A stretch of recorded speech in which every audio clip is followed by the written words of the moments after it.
Good morning, ladies and germs. Let's hope they're not coronavirus germs. This is your update for the 10th. Not a lot to talk about from an economic or political standpoint yet. We have, of course, the crazed Oscars last night where Hollywood declared allegiance to Karl Marx. Of all the different people that you could possibly say you had some kind of political alignment with, Karl Marx is a really odd one. That's sort of like claiming an allegiance to Pol Pot or Mao, or but this is what you saw. Parallels drawn with workers' plights will only improve when they all rise up together. Gee, I wonder where that came from. The sweet sound of communism. Yeah, that's this coming from a bunch of rich, spoiled brats in Hollywood, and even the least rich of those people have an order of magnitude more money than the common person in the United States. Think about that, folks. We're talking about people who at the lower end have several $1 million. All right, at the upper end they have hundreds of millions of dollars or tens of millions of dollars. Or even more. I mean, they're only bested by hedge fund managers like Mitt Romney, who rip everybody off by buying up companies, firing all the people, sending all the jobs over to China, and then taking all of that, putting it out in the market, and cashing it out. That's financial rape on grand scale, and that's what hedge fund managers that in private equity tend to do. I mean, that's what private equity is for the most part. It didn't used to be. It used to be that private equity was how you funded startup firms. There was small interest in that when I was running MCS from a couple of people that had money, and that would have been a private equity deal had I done something with one of them. So, that's the good side of private equity, all right? You have a business, you need some capital to grow it. You're too small to take the thing public. Never mind that you don't have the management experience in place to be able to make a roadshow work. People laugh at you. They don't care whether you think you have a great idea. The fact is that you can't prove any kind of management expertise. And you're going to get those kinds of questions, or at least you used to until the modern era, where all you need now is a good story. So private equity can fill that gap for a while. I didn't like the terms that were proposed. So the reason I never took any of their money. Although, to be fair, I mean, was it a fair offer? Well, I suppose it is. I mean, everything's a negotiation, right? When it comes to that, if you don't like the terms, you say no. Well, I said no. Anyway, but what Bain and Mitt Romney did is a little bit different, because that's a operation where you take firms that are operating, you essentially tear them apart. You find ways to reorganize them such that their costs go way down, and therefore and if you can, you find a way to jack the price so that pushes both ends of the curve in the right way, and then you sell it out to other people. Well, guess what most firms' largest cost is? Just take a wild guess. It's people.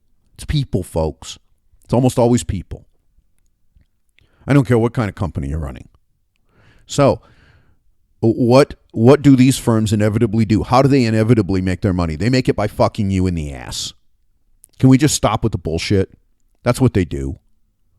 They just blank you in the butt. Okay? And it's the common person, but it's not a particular person, right? It's not like the robber that kicks your door down at 3 o'clock in the morning and threatens to rape your wife and steal all your money. No. These are just faceless individuals that lose their jobs and lose everything. They don't count. That's why people like Mitt Romney can run for the Senate. That's why he can run for president. That's why he can go after the president. Why he's not a run out of town on a rail, which is what you would think that rational people would do to somebody like him. But no, we don't have any of those rational people. They don't exist. Not in America. Not anymore.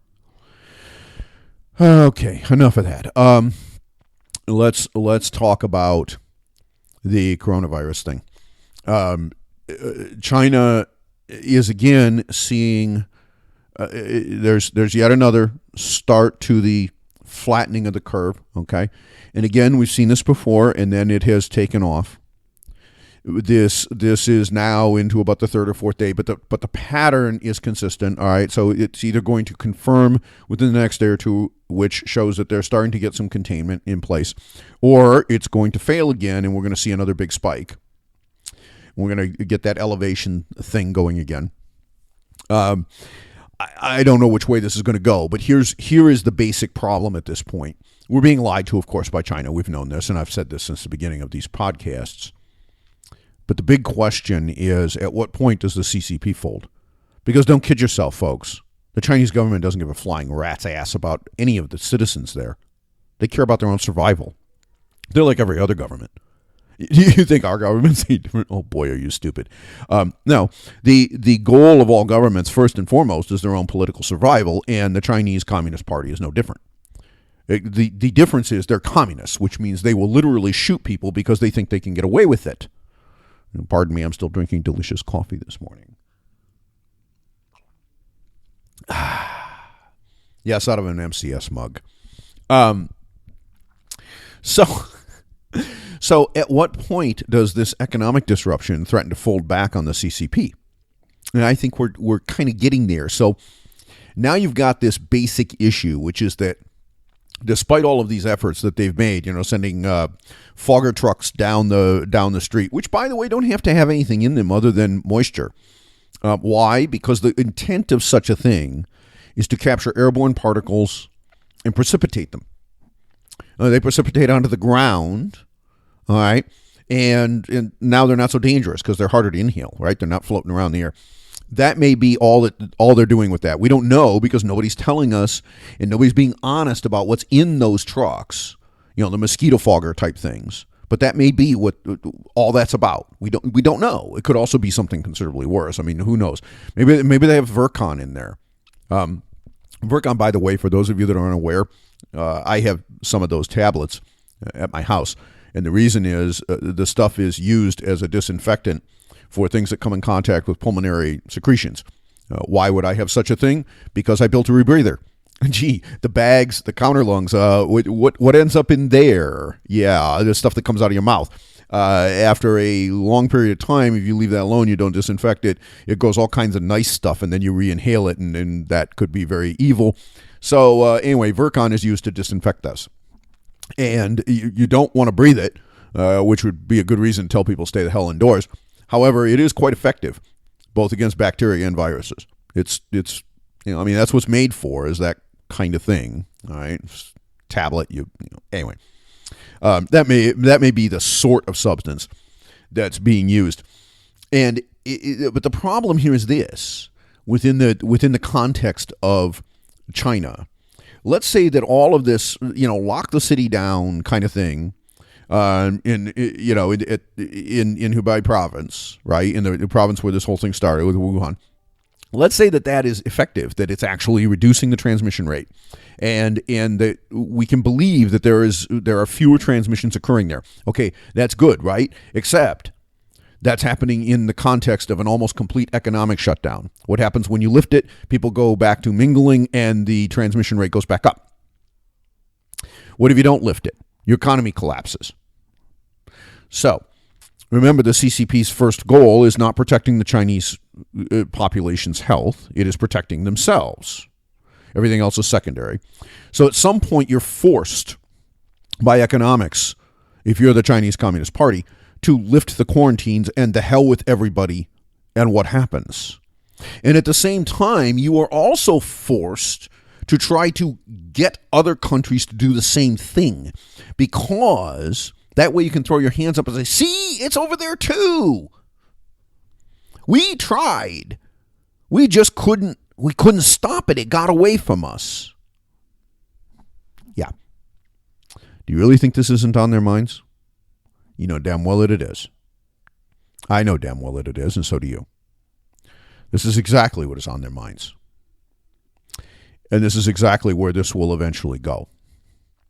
Now, we have some other very bad news, and that is this ship that is the floating science experiment at Japan, where all of a sudden there's been another spike in infections a few days later.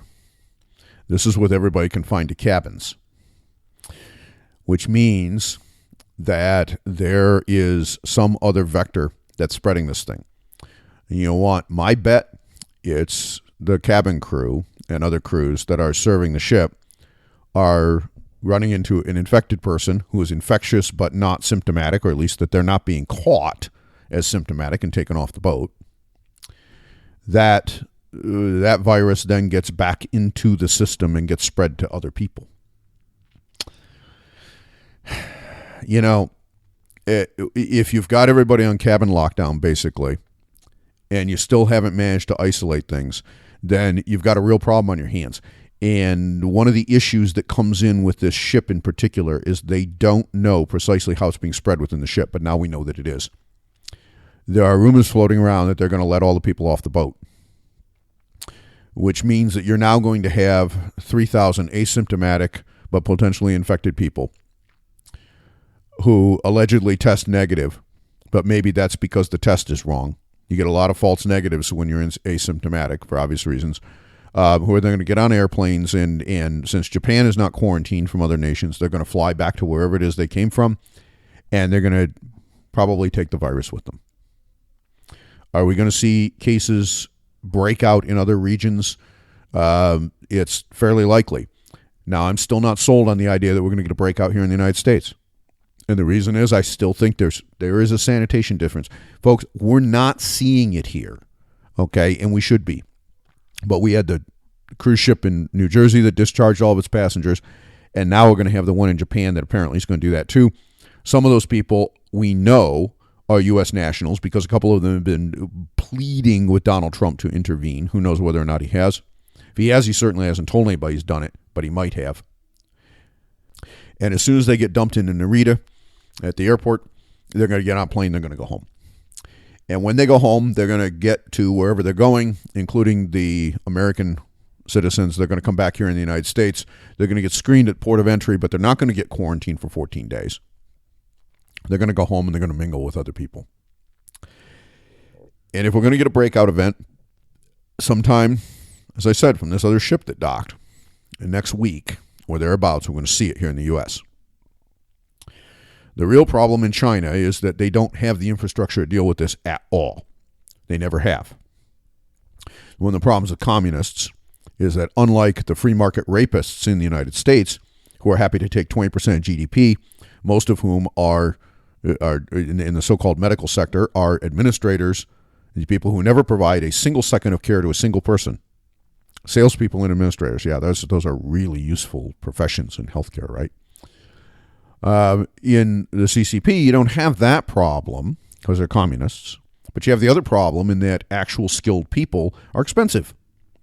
And you'd rather have your false economic dreams built on exports of cheap garbage into America, which is incongruent with staffing up your medical facilities with skilled people like doctors and nurses. So you don't do that. And then this happens. I am not sanguine about where this is headed.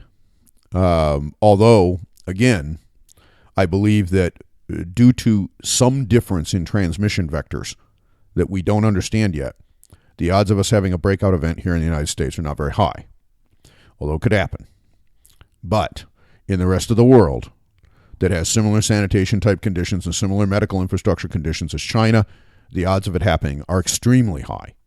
And you won't hear about it until it gets really bad, because those people are, for the most part, not even they're I guess you could call them a pre-industrial society for the most part.